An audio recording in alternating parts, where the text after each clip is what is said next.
the sky grows dark. The crowd falls silent, and one man, carrying the weight of all humanity, walks toward the hill. It's the moment that every follower of the chosen has been waiting for and dreading, the crucifixion. But what if this time, it's not just a story from Scripture? What if the chosen is about to show it in a way we've never seen before, raw, human, and heartbreakingly real? Because this isn't just the end of Jesus' journey, it's the turning point of the entire series, the spark that will change every character we followed since episode 1. The world of the chosen has always been full of emotion, hope, doubt, miracles, and the quiet struggles of faith. But as we move closer to the crucifixion, something in the air feels different. The light has dimmed, the tone has deepened, and every look between the disciples seems heavier. They know, even if they don't want to believe it, something terrible is coming. In the final moments of Season 5, we saw signs that the journey was reaching a breaking point. The conflict with the Romans was intensifying, religious leaders were running out of patience, and Jesus' growing fame was becoming dangerous. What started as a story of hope and healing has now turned into a story of sacrifice. The laughter of shared meals and miracles has been replaced by whispers, fear, and the sound of approaching soldiers. This is the calm before the storm. The moment when everything still looks normal, but everyone feels that it isn't. Peter tries to stay strong, holding on to his belief that Jesus will find a way out. Mary Magdalene prays, her eyes full of quiet fear. Matthew, still learning to understand the mystery of faith, senses that the story is reaching a moment that logic can't explain. And then there's Jesus, calm, compassionate, yet distant in a way that feels new. His eyes seem to hold both peace and sorrow, like someone who already knows the ending. In The Chosen, this is where the writing shines. We see not just the Savior, but the man who loves his friends so deeply that he's preparing to leave them. Every moment is charged with unspoken tension. The disciples don't know exactly what's coming. They can feel it in his silence, in the way he looks at them, and in the tone of his voice. He's teaching them, not just with words anymore, but with his presence, gentle, strong, and heartbreakingly human.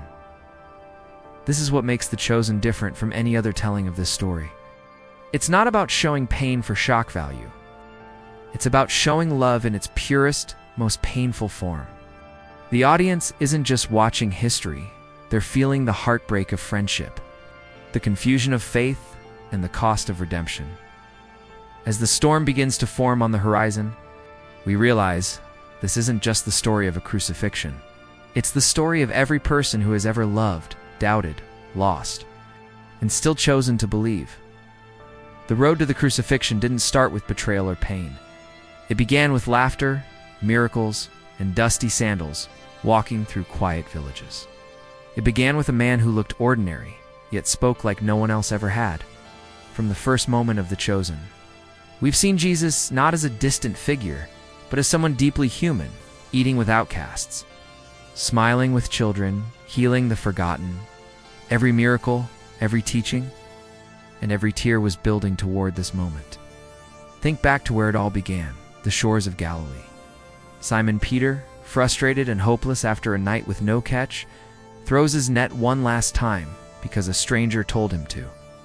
And in that moment, his life changes forever.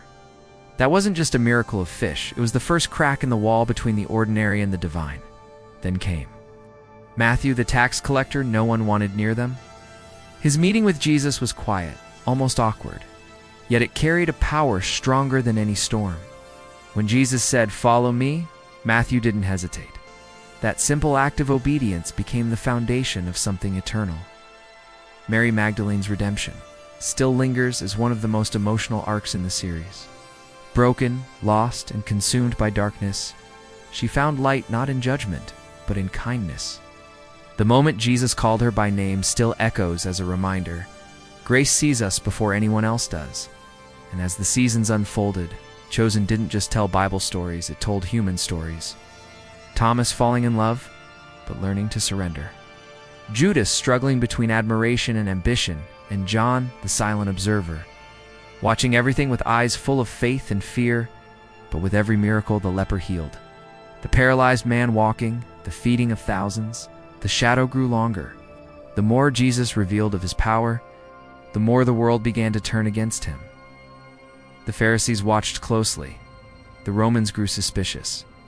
And even some followers began to question, could this man really be the Messiah? And that's what makes the Chosen so powerful. It doesn't rush to the cross.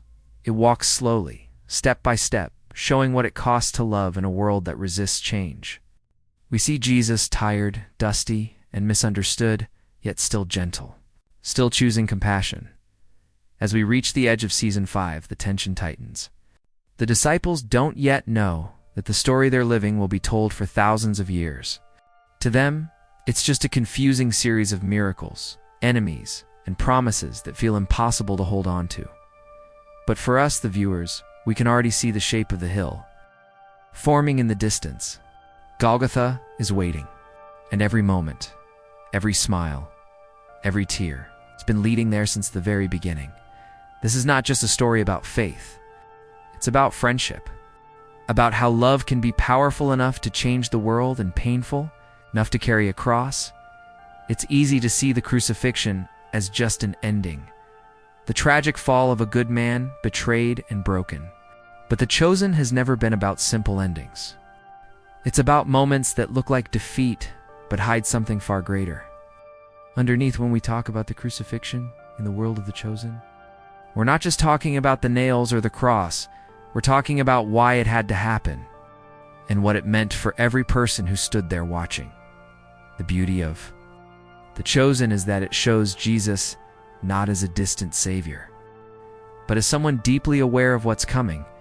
Every step toward Jerusalem, every conversation with his disciples, every quiet night of prayer, it's all filled with a kind of calm sorrow. He knows what's waiting, and yet he keeps walking. Not because he wants to die, but because he refuses to stop loving. That's the heart of this moment. The crucifixion isn't about power, it's about surrender. It's not about proving strength. It's about choosing love, even when it hurts. And that choice, made by a man who could have walked away, is what changed everything. In The Chosen, this will likely be shown not with violence or spectacle, but through the smallest, most human details: a trembling hand, a tear that falls before the first strike, the look in his eyes as he forgives those who are hurting him. That's the kind of storytelling that hits deeper than any grand special effect ever could. What makes it even more powerful is how each disciple's reaction mirrors our own. Peter, full of guilt and confusion, torn between faith and fear. Mary, watching helplessly, feeling the same pain that every mother would. John, standing close enough to hear the final words, but too broken to move. Through their eyes, we see not just the suffering, we see the meaning behind it. The cross becomes more than wood and nails. It becomes a mirror showing us the weight of sacrifice, the cost of forgiveness, and the depth of love that doesn't make sense in a world built on survival. And in that stillness, as the sky darkens and the earth trembles, we realize something profound. That crucifixion wasn't the end of Jesus' mission. It was the completion of it. The moment where love and pain finally met and refused to let go of each other. That's why The Chosen is so different. It reminds us that the story of the crucifixion isn't meant to shock us. It's meant to move us, to make us look at the things we'd rather ignore: forgiveness, mercy, and what it really means to give yourself for others. When this moment arrives on screen, it won't just be about watching a man die. It will be about watching the meaning of life itself unfold in silence, one heartbeat at a time. Every ending hides the beginning of something new. And after the crucifixion, The Chosen stands at a point where silence itself becomes part of the story. The question echoing across every fan discussion is the same: what comes after the cross? Season 6 isn't just another continuation. It's the rebirth of the narrative, the moment when despair begins to whisper hope again. If the crucifixion breaks us, then what follows is the slow, it's a trembling act of being rebuilt. One of the strongest theories among fans is that the season will open in quiet, not with a miracle, not with a resurrection scene, but with emptiness. The disciples scattered, their faith shaken, their world collapsed. Peter might be seen alone, sitting in the same place where he once promised never to deny Jesus, now haunted by his failure. Mary could return to the places where she first met him, searching for traces of his presence. Matthew might try to write everything down as if words could make sense of what just happened. That silence would make the resurrection, when it finally comes, even more powerful. Imagine it, the camera following a sunrise over an empty tomb, the light creeping across stone, and a familiar voice breaking the stillness. Why do you seek the living among the dead? It's the kind of slow, breathtaking storytelling The Chosen is known for, not rushed, not dramatic, but deeply human.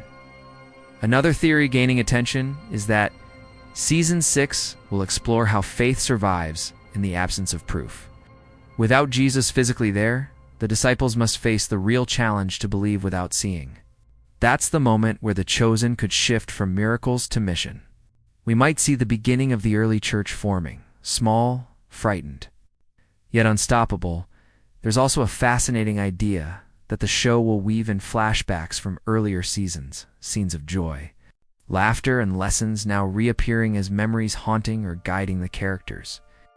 Imagine Judas appearing in memory, his betrayal re-examined with sorrow rather than anger. Or Jesus' parables resurfacing, now holding new meaning in the shadow of the cross. Some fans believe Season 6 could introduce a new point of view perhaps, someone outside the group, like a Roman soldier or a witness to the resurrection, showing how the story of Jesus begins to ripple outward, touching people who never met him. This shift could expand the world, showing that the message didn't end with the disciples. It was only beginning.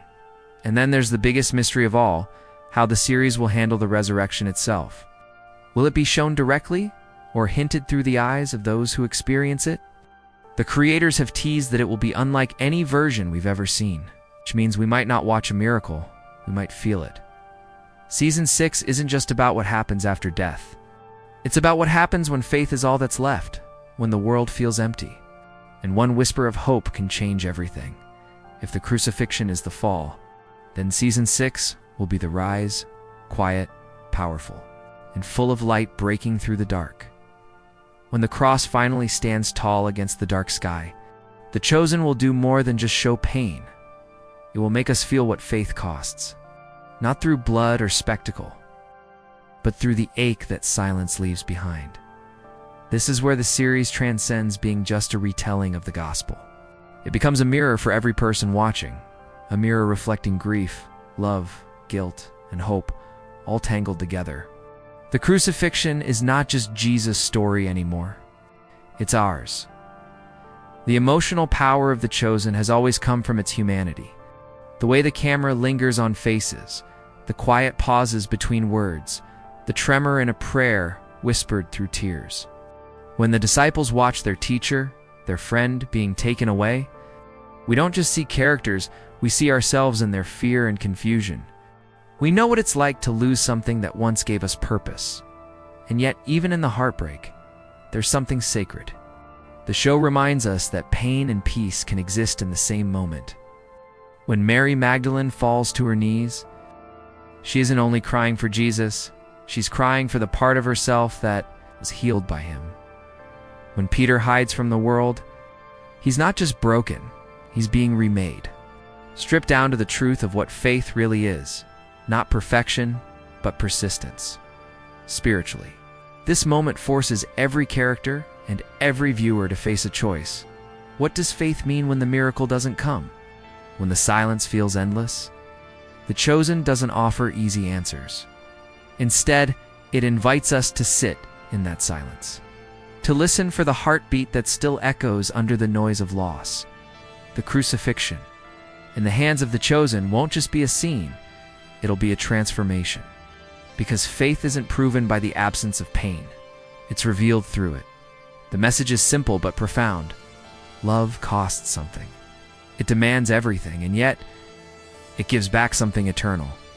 This emotional depth will likely carry through every frame of the season, from the way the disciples cling to one another, to the faint light that always seems to find its way through the darkness. The audience won't just be watching a series, they'll be feeling the slow rebirth of belief.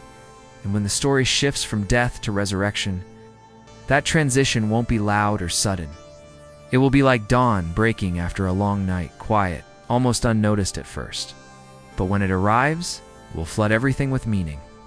Because the chosen has always taught us this. Miracles don't always look like power. Sometimes they look like forgiveness. Sometimes they look like endurance.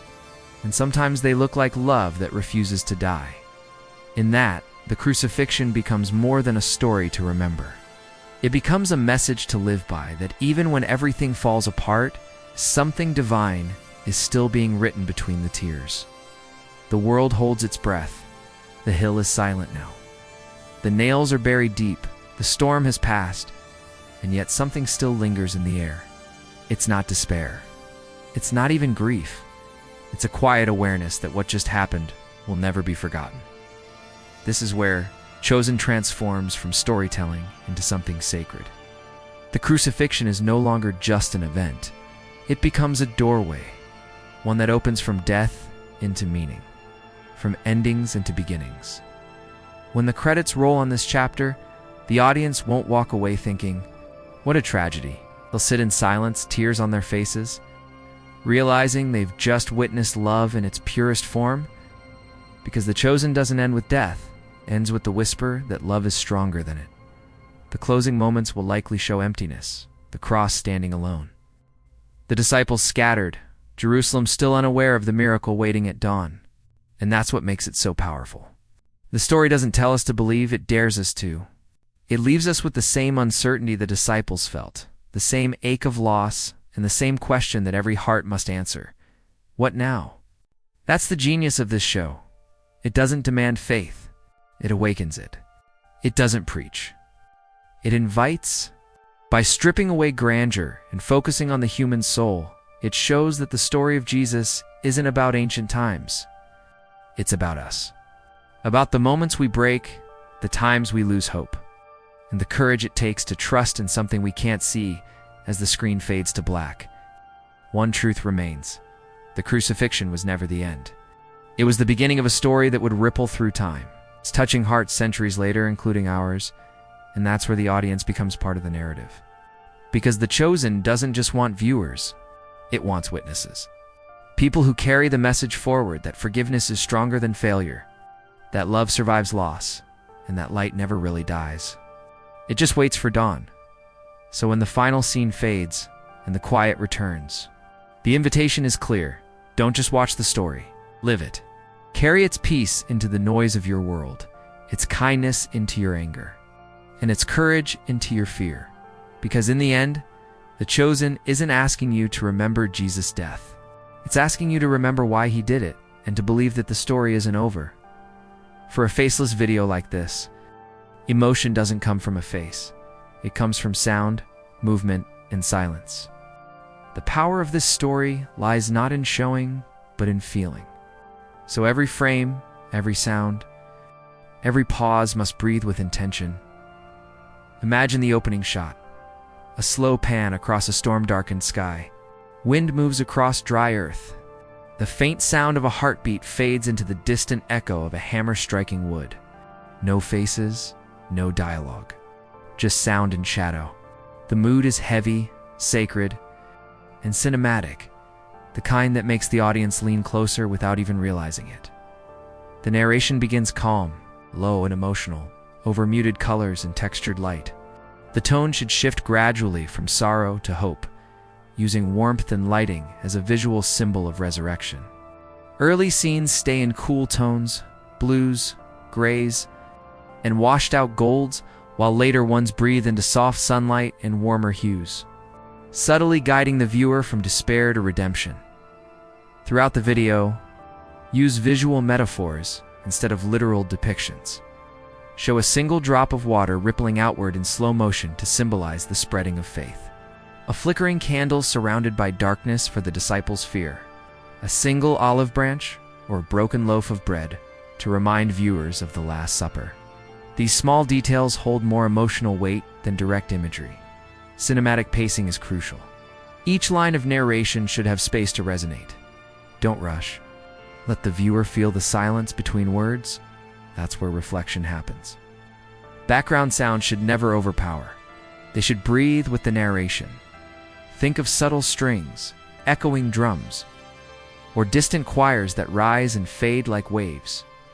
For transitions, use symbolic cuts, from storm clouds to sunrise, from shadow to light, from the cross, standing still, to rippling water, hinting at baptism, rebirth, and continuation. Each shift visually mirrors the transformation happening in the story as the script nears the end. The visuals should simplify. The noise of the world fades out. The final shot. A soft morning light hitting an empty cross, birds flying overhead, and the narrator's final words echoing the story isn't over.